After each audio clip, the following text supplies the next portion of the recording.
So yan guys, magandang gabi. Ito yung update natin ngayon. Kaya yung Manila City Hall. So ito tuloy-tuloy itong project ng Manila Mayor Isko Moreno dito sa ano, yan yung di ba may drainage system na ginagawa. So ito muna yung paligid ng City Hall, inuna niya talaga dito para madalas kasing bahain. So napakaganda ng ginawa talaga ng mayor ng Maynila.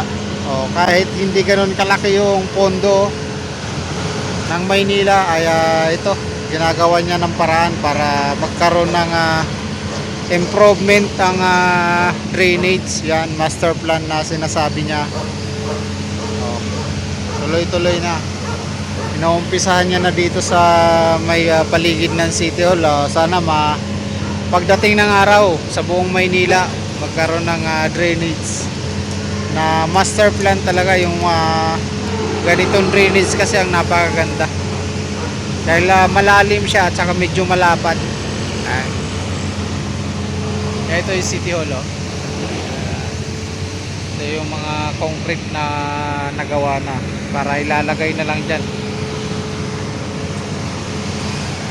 Kahit gabi hataw sila dito, kaya mabilis talaga pag local yung gumawa.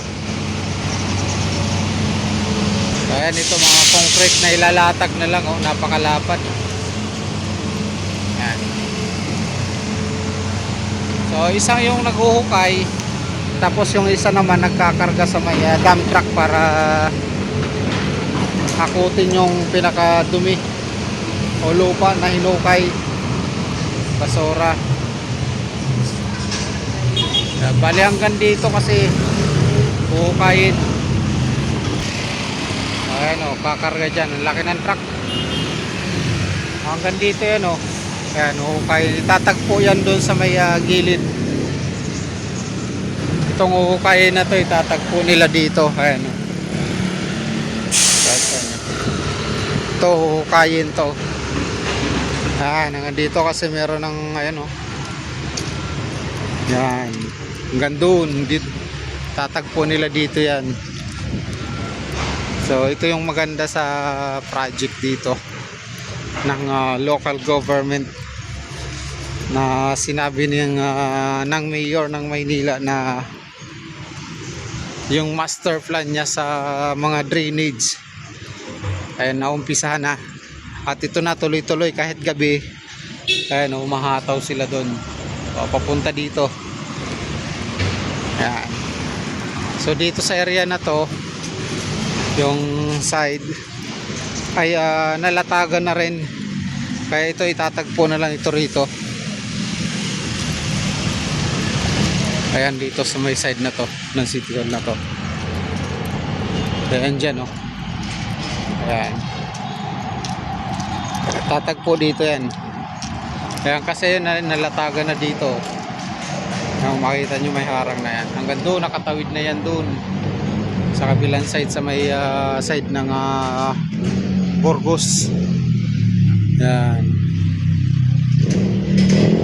Tapos yung mga sana yung budget ng national, yan, kung gusto nilang matuloy-tuloy itong mga ganitong project ng local na drainage, yan, kasi hindi naman kaya ng local na ponduhan yung mga ganitong drainage kasi medyo mahal, sabi ng mayor ng Maynila. Ayan.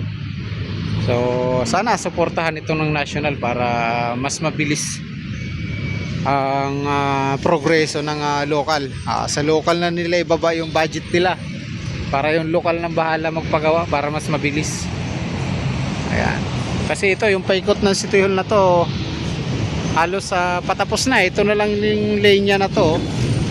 Itong side na to papunta ron. Paikot na to na butasan na. So napakaganda niyan. At ito naman ang magiging diretso niyan doon.